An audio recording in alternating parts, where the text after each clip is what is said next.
नमस्कार दोस्तों, मैं हूं पूर्वी शुक्ला और आप देख रहे हैं बोल स्काई। नाग पंचमी का त्योहार भारत के अलग अलग हिस्सों में बड़े ही धूमधाम से मनाया जाता है। श्रावण मास के शुक्ल पक्ष की पंचमी को हिंदू धर्म के लोग नाग पंचमी के रूप में मनाते हैं। जैसा कि हम सब जानते हैं कि सावन का महीना भगवान शिव को समर्पित है, इसलिए नाग पंचमी पर सांपों की पूजा करने और उन्हें दूध पिलाने से महादेव प्रसन्न होते हैं और अपने भक्तों के सभी कष्ट दूर करते हैं। इस दिन लोग नाग देवता की पूजा के साथ शिव जी की भी पूजा करते हैं। कहते हैं नाग पंचमी पर जो भी पुरुष द्रव्य दान करते हैं उन पर कुबेर जी की कृपा दृष्टि बनी रहती है। आपको बता दें कि इस बार नाग पंचमी 15 अगस्त 2018 बुधवार को है। ये पर्व हिंदुओं के प्रमुख पर्वों में से एक है, लेकिन एक जगह ऐसा भी है जहां इसे मनाने का ढंग बिल्कुल ही अनोखा है। जी हाँ, हम बात कर रहे हैं उत्तर प्रदेश की, जहां नाग पंचमी पर गुड़िया पीटने की परंपरा है।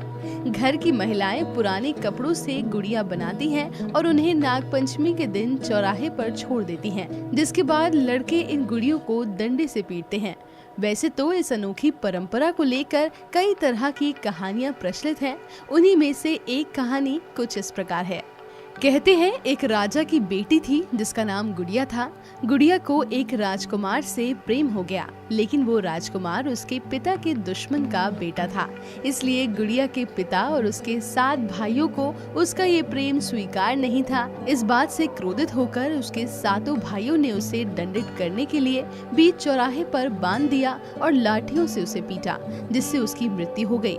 उसके पश्चात गुड़िया के भाइयों ने इस बात की घोषणा कर दी कि समाज की जो भी लड़की ऐसा करेगी उसका यही हाल किया जाएगा। तब से ये गुड़िया पीटने की परंपरा आरंभ हो गई। एक दूसरी कथा के अनुसार एक बार नागों के दुश्मन गरुड़ ने एक नाग पर हमला कर दिया, जिससे बचने के लिए नाग ने एक स्त्री की सहायता मांगी।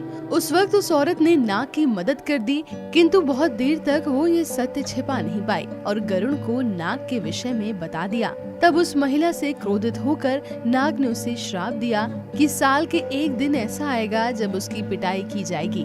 कहते हैं नाग देवता के श्राप के कारण ही नाग पंचमी पर कपड़े की गुड़िया बनाकर चौराहों या फिर नदी के किनारे रखकर पुरुष उसकी पिटाई करते हैं। माना जाता है कि नाग पंचमी पर नाग देवता के साथ शिव जी की भी आराधना करनी चाहिए। इस दिन शिवालयों में जाकर अभिषेक करना अत्यंत शुभ होता है।